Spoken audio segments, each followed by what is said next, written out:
How do we as a society come to agree on just truths?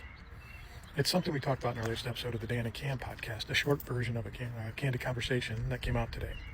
Where we're talking about two videos that we watched, and one was Neil deGrasse Tyson and one was Ken Ham.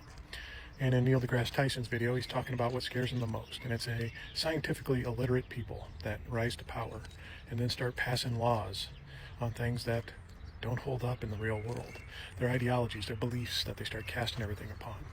He says if we do this as a world and come and start ruling populations like this, it's going to be the downfall of civilization as we know it, which I can see, because then it's just based on how we feel and whatever stories we want to believe and make up.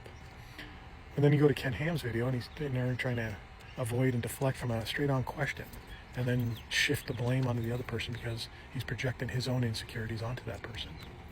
And it's interesting to look at the contrast of the two, because I think truly we have to approach things from a scientific method to understand it to be true and hold steady in our world, to understand this is the best method of going around things.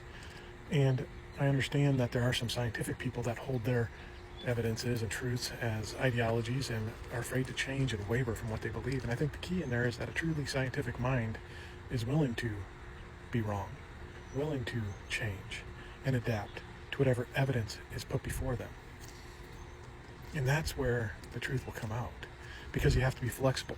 You have to be flexible in your beliefs, because if an evidence presents itself and shows itself to be true and you hold it up and test it and look at it and say, well, that goes against what I currently believe, so this is making more sense. This holds more facts, more relevance, more truth in our world. So I should probably start looking into that a little more and admitting that I was wrong and starting going down this different path. The thing is when you have ideologies like Ken Ham, who can't answer a straight-on question because his identity is in his ideology. His whole person and being is in his ideology. So if he changes that, who is he anymore? That's a dangerous place to be, because that makes you very rigid, very steadfast. It's beyond being confident, it's ignorance, because you'll deny anything that's presented to you as evidence, just so you can hold fast to your beliefs and not take it as an evidence of truth in this world. It's what will cause a lot of chaos and destruction, and has over time, because we don't believe like you believe, so we're going to have to do something about that. That's the danger of the ideologic mind of religion and faith.